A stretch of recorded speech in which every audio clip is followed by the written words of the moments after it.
Olá, esse é o primeiro vídeo da quarta semana de Cálculo 3 no período letivo especial. Nessa série de vídeos vamos falar sobre o Teorema de Green. O Teorema de Green é um teorema que relaciona integrais de curvas, integrais curvilíneas no plano, com integrais duplas em regiões.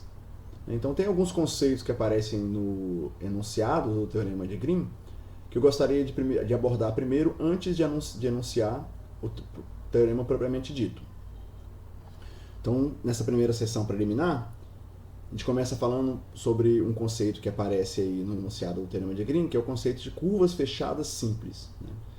Essa curva ilustrada aqui no desenho, ela tem a particularidade, se você parametriza essa curva com uma parametrização dada por essa função vetorial r de t, onde para cada t você percorre a curva aqui com os pontos r de t, x de t e y de t. E aí, conforme você percorre a curva, ela vai ser fechada se você começa, vamos supor que você comece, por exemplo, aqui no r de a. Você percorre a curva, vamos dizer, nesse sentido, então aqui você está com o sentido de percurso da curva, e você termina justamente aonde você começou. Então o R de A é igual ao R de B. Então o ponto final da curva, o R de B, é igual ao ponto inicial, que é o R de A. Então é uma curva fechada. Você começa e termina no mesmo ponto. Ela vai ser simples se você, para todos esses pontos que da sua curva R de T, esses pontos, ela é injetiva, então não se repetem. Então essa curva aqui é justamente uma curva simples. Ela não tem o que a gente chama de autointerseção. Então as curvas fechadas simples são curvas justamente onde o percurso não se auto-intersecta e ela começa e termina no mesmo ponto. Então, por exemplo, o círculo e a elipse são exemplos típicos de curvas fechadas simples. Você começa no círculo, vamos dizer, nesse ponto, e termina no mesmo ponto. A elipse é a mesma coisa. Você começa e termina no mesmo ponto. Um exemplo de uma curva não fechada seria um segmento de reta. Você começa num determinado ponto e termina em outro ponto. Então aqui você tem o ponto inicial e o ponto final. Essa é uma curva não fechada. Uma curva que não é simples, que tem autointerseção, poderia ser, por exemplo, a figura 8, ou o símbolo do infinito. Aqui você poderia, por exemplo, percorrer essa curva nesse sentido, e aí, conforme você desse uma volta nesse lado direito, você se auto-intersectaria aqui para passar para o lado esquerdo. Então aqui você termina, ela é fechada, porque começa e termina no mesmo ponto, mas ela não é simples. Vamos dar um exemplo concreto de uma curva simples e fechada, com essa descrição aqui. Então, um exemplo onde a gente tem que decidir se a curva C, que é a união de C1 com C2, é fechada e simples. Então, aqui a curva C1 é uma curva determinada por essas equações paramétricas aqui, e o C2 é um segmento de reta ligando o ponto E elevado a 2π, 0 ao ponto 1, 0. Então, vamos fazer um plano XY aqui, para conseguir desenhar essa curva e decidir se ela é uma curva fechada e simples. Então aqui você tem uma curva, se você pensa que só nessa parte cosseno t, seno t, você tem justamente como se fosse um círculo, onde você tem o raio em coordenadas polares, determinada por essa função do ângulo. Aqui o parâmetro t de parametrização da curva é justamente o ângulo da coordenada polar. Então aqui você tem o raio em função do ângulo dado como sendo exponencial de t. Então aqui a ideia é que, conforme o t varia de 0 a 2π, você dá uma volta completa com o raio crescendo exponencialmente. Então é uma espiral onde você tem uma coisa desse tipo.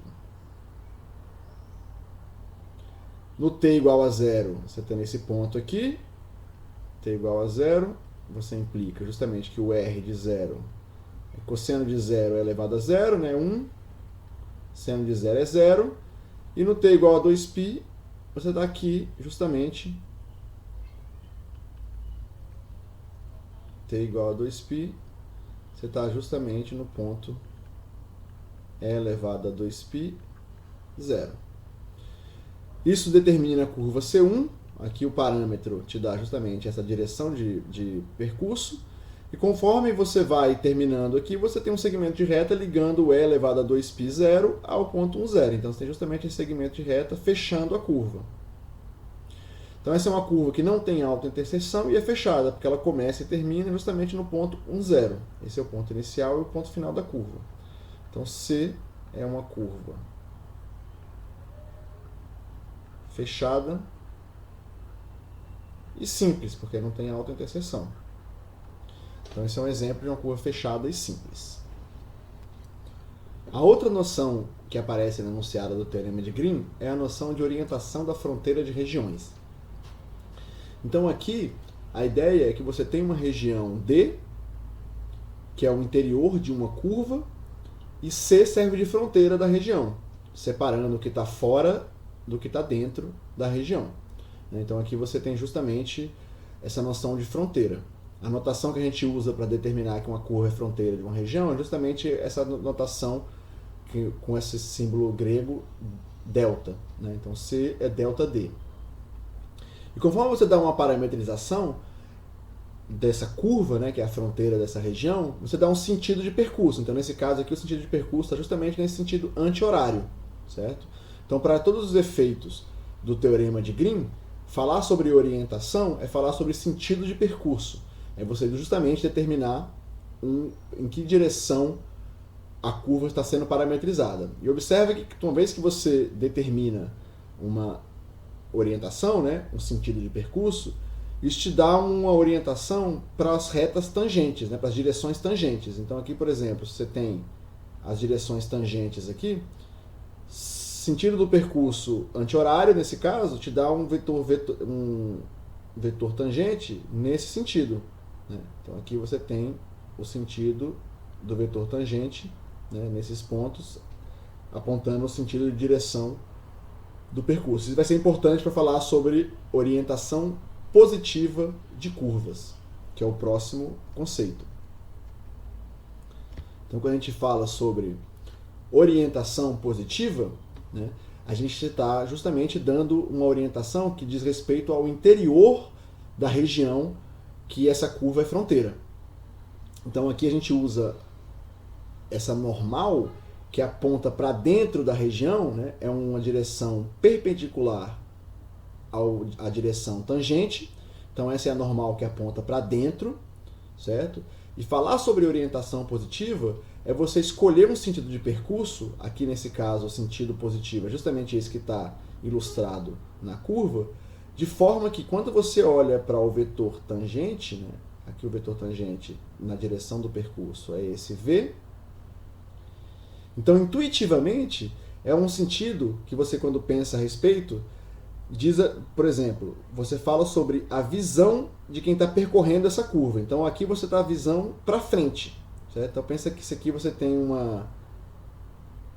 um sentido de visão percorrendo essa curva, se coloca como uma pessoa percorrendo essa curva, olhando na direção tangente.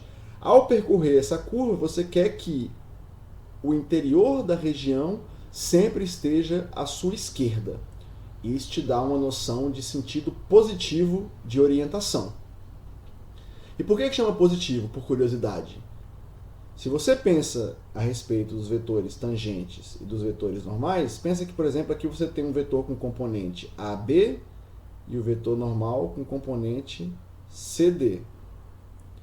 O determinante da matriz obtida quando você coloca o vetor primeiro o tangente e depois o normal, como vetores colunas, esse determinante é positivo. Por isso, você fala sobre orientação positiva. Se você escolhesse o sentido oposto de vetor tangente, percorrendo a curva no sentido oposto, esse determinante seria negativo. Por isso, a gente fala sobre orientação positiva de curvas. Então, vamos dar um exemplo concreto sobre parametrização positiva, tentando encontrar a parametrização positiva da fronteira da região abaixo, ilustrada na figura. A gente tem aqui uma elipse, né, no eixo x 3 menos 3 e no eixo y 2 menos 2. E aqui um círculo de raio 1. Então a sua região é o que está dentro da elipse e fora do círculo. A gente gostaria de parametrizar a fronteira dessa região, que é uma união de C1 com C2, né, o C1 sendo a curva dada pela elipse e o C2 é a curva dada pelo círculo, de maneira que uma vez que você parametrize o sentido de visão dado pela reta, né, pela direção tangente, a sua região sempre esteja à esquerda. Então vamos começar pela elipse. Eu peguei aqui para ilustrar essa tangente, né, nesse ponto, que seria o ponto 3, 0. Bom, uma elipse, você parametriza, né, no caso do eixo x, como sendo A cosseno de t e y como sendo B seno de t. Aqui nesse caso A é os pontos por onde passa a elipse no eixo x e o B os pontos por onde passa a elipse no eixo y. Né? Aqui é 3 menos 3, né? O A nesse caso aqui é 3 e o B aqui nesse caso é 2, certo? Porque é justamente aqui no eixo y. Então você tem aqui a parametrização é justamente x 3 cosseno t, y 2 seno t. Essa é a parametrização de uma elipse, o t indo de 0 até 2π. Esse é o ponto inicial, é o t igual a 0, é o ponto 3, 0. Para você saber qual é a direção tangente, né, se essa parametrização é positiva ou não, o que você faz? Calcula a tangente nesse ponto, no ponto t igual a 0. Então, x' de 0, certo? Seria menos 3 seno 0, então seria 0. E o y' de 0 é justamente 2 cosseno 0, a derivada do seno seria 2. Então, esse vetor tangente aqui, nessa parametrização, é um vetor onde você não tem componente x e a componente y é positiva, apontando 2 unidades para cima. Então aqui o seu vetor tangente é justamente dado por nessa direção. Certo? Esse é o vetor tangente em 0. X' de 0, y' de 0. Então observa justamente que essa direção é a direção que, se você olha no sentido de visão para ela, a sua curva, a sua região está à esquerda, certo? O normal que aponta para dentro está à esquerda, certo? Então, essa é a parametrização positiva, certo? Então, parametrização